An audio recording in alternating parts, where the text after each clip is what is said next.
Welcome to the deep dive.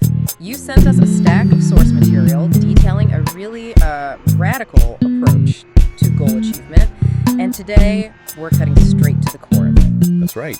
We are deep diving into the blueprint of a popular content creator, specifically the transcript from their video, How I Get Everything I Want All the Time.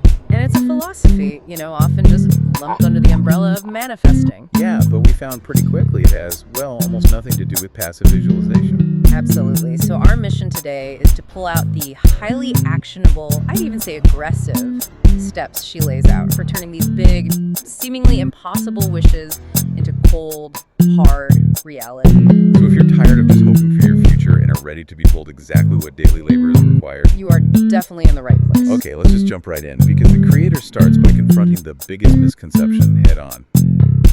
The common wisdom everyone hears about manifesting is basically, believe it's yours and it will be yours. And what's her response to that? It's just a decisive, immediate no. She says, no, wrong, that is not how it works, you need to work. Wow, okay. Just instantly redefines the entire framework. It's not about attracting something, it's about executing. The whole thing collapses into two very active steps. One, I want. And two, now I'm gonna get it. That's it. That reframing is key, because it shifts the focus from desire to engineering. But even the desire part is intense. She doesn't allow for any vagueness at all. No, not at all. You can't just say, I want to be successful. Right. She insists on what she calls specific desire. It's almost obsessive planning. She describes not just dreaming of a house, but knowing the precise address, the exact street, having vision boards with the specific chandelier she wants in the entryway. She talks about having Zillow boards full of unreachable houses. Exactly, as daily motivators. It turns a wish into this long-term professional project. The goal has to be so precise you can practically feel the handbag she's planned for. She plans things 10 years out. Unwavering, tangible targets. And the reason for that specificity is that it forces accountability. She poses this really potent question, one I think we all need to ask ourselves. What's the question? If someone was spying on your days, would they believe that you were serious about your goals? Oof, that question cuts deep.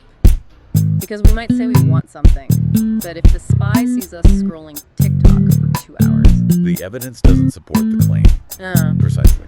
And she provides her own proof.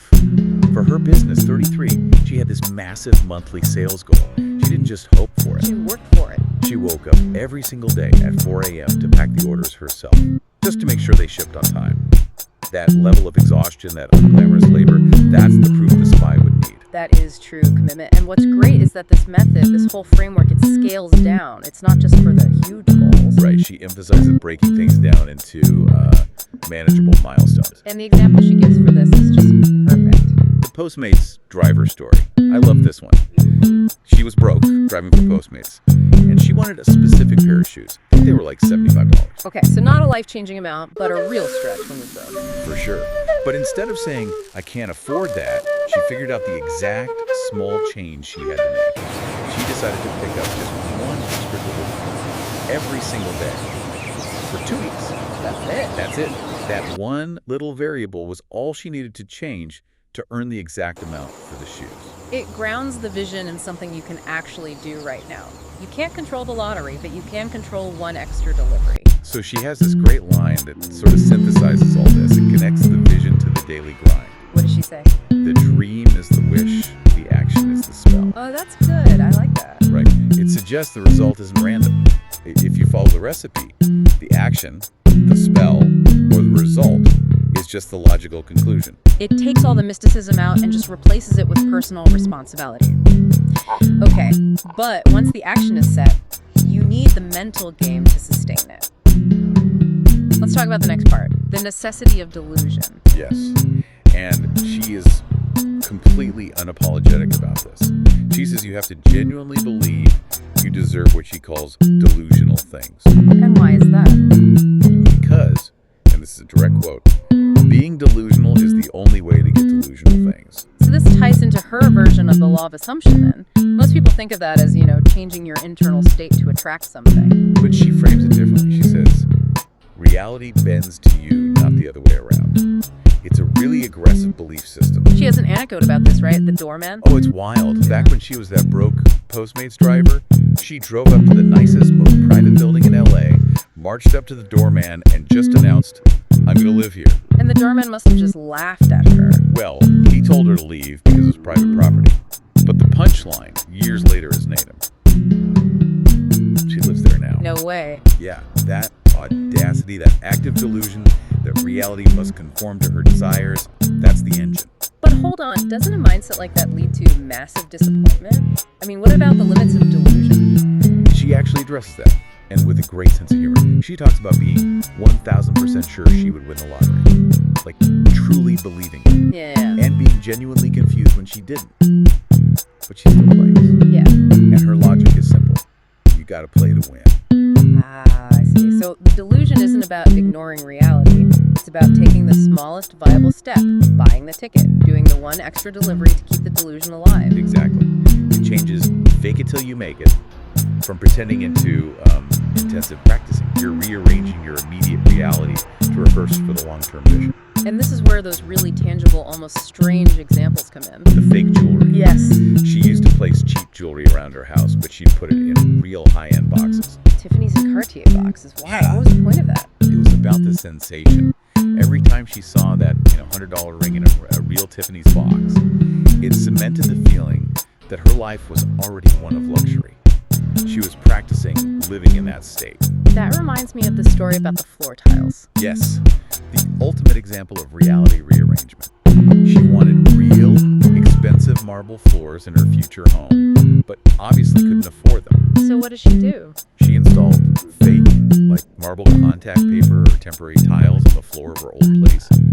And she literally walked on those fake floors for years. As a physical rehearsal. A physical rehearsal, until one day she was walking on the real deal in her dream home. It's almost like the daily discomfort of the fake marble is a constant reminder of what she was working for. But let's be honest, if you're telling doormen you're going to live in their building and filling Tiffany's boxes with fake jewelry.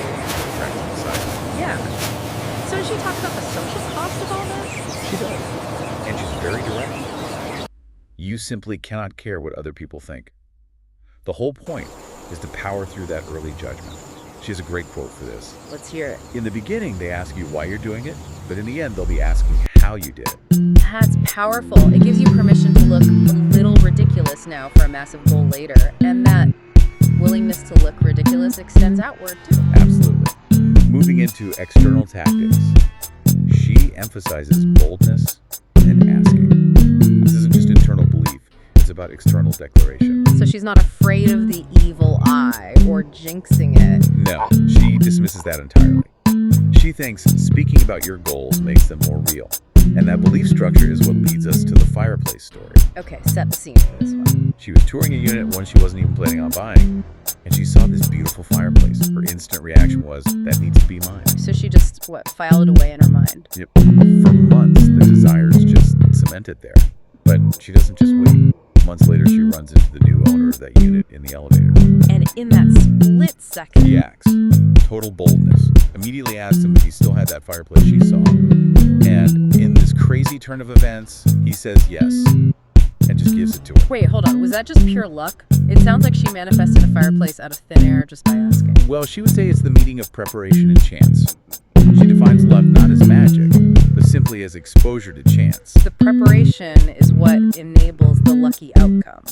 You got it. She stresses having the pitch already in my pocket, ready to go at all times. You have to be ready to ask the bold question the second you run into the neighbor in the elevator. That makes so much sense. It's about aggressively seeking opportunity. It won't just land in your lap. The example of finding $5,000 shoes for $300 online. The deal was there for anyone, but she found it because she was, in her words, looking for the treasure. It all comes back to that simple rule. If you don't ask, the answer's already no. And in the middle of all this aggression and boldness, there's this one crucial cheat code that seems almost contradictory. Kindness and connections. It's about treating everyone, from the barista to the billionaire, with genuine respect. So it's not just transactional networking, it's about building a supportive ecosystem around you. Exactly. When you're kind, people want to see you succeed. They are actively rooting for you. So when you eventually ask for the fireplace, you've built up the social capital for them to say yes. Okay, let's move to the final layers of this, which deal with the future and resilience. First, She talks about hyper-realism about what you do with your success. Yes, it's not enough to say you want $1 million. Yeah. You have to know precisely what you would do with it. And it has to be an honest answer, right? Not some politically correct thing about savings bonds. Right. She says if she won the lottery, she knew she'd go to Rodeo Drive and spend half of it. And when she did achieve her dream house goal, she did exactly that. Went to Rodeo, got the bags, took the trips. That's powerful because being that realistic about the fantasy actually makes it feel more attainable. But this all comes back to the why. Why do the 4 a.m. shifts? Why deal with the social awkwardness? She says the true why isn't money or fame. It's about creating something that inspires others, that fulfills the heart's purpose. So the wealth, the house, that's all just a tool. The real driver is purpose. And that helps when you hit setbacks, which are inevitable. Right. She introduces this really counterintuitive lesson. Sometimes not getting what you want is also getting. She recalls a devastating personal failure, and the faith-based advice she got was, whether it happens or not, it's God. So she saw that failure not as a closed door, but as a redirection.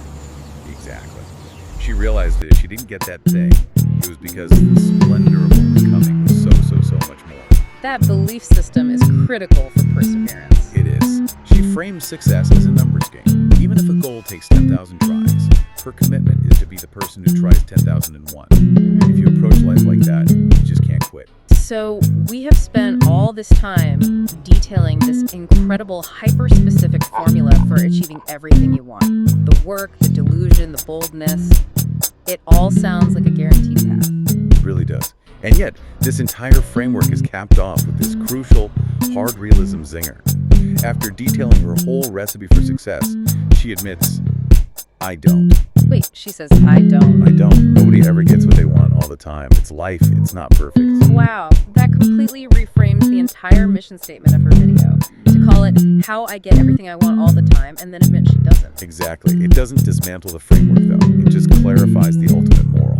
The value isn't in guaranteed success. The value is in the action. You may not always get what you want, but you can always go after it. That's the core of it. The necessary mindset isn't certainty. It's hope. It's that old saying, what if it doesn't come true, but what if it does? So, if you take anything away from this deep dive, remember this philosophy is a recipe.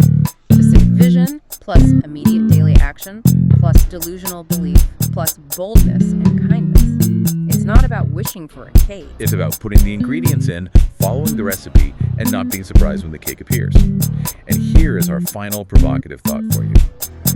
Given that the creator states that money and things are merely a tool and never the goal itself, what is the true non-financial splendor you are working towards? What purpose makes all the daily work, the 4 a.m. shifts, the uncomfortable conversations worthwhile? think about that why.